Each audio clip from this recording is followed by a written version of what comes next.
Good morning. Climate इतकं सुंदर होतं की मला असं वाटलं काश आता मी लॉंग ड्राईव्हला जाऊ शकले असते, पण सध्या ते काही पॉसिबल नाही आहे. त्याच्यामुळे चला गपचूप आपण लंच बनवूयात. सो असं काही भाजी भाकरी खायची बिलकुल इच्छा नव्हती, म्हणून मी कर्ड राईस बनवणार होते.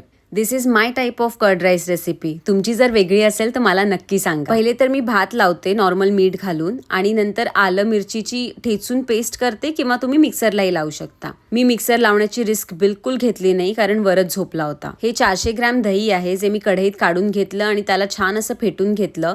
नंतर आलं मिरचीची पेस्ट टाकली आणि तीही मिक्स करून घेतली. नंतर शिजलेला भात काढून थोडा थंड करून घ्यायचा आणि आपल्या दह्याच्या मिश्रणात मिक्स करून टाकायचा. मीठ मी दह्यात पण थोडं टाकलं होतं आणि भातात पण, त्याच्यामुळे तुमच्या अकॉर्डिंगली तुम्ही मीठ टाका.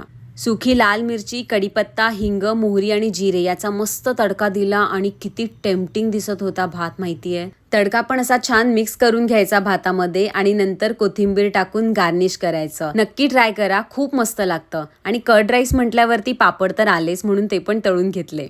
आता छान दुपारी वरच झोपल्यावर आराम करायचा तर नाही, मला मूवी बघायचा असतो आणि लास्ट 2-3 वीकेंड्स माझं हेच चाललंय. नंतर संध्याकाळी वरदला घेऊन वॉकला गेलो आणि ही इव्हिनिंग बघा किती भारी होती.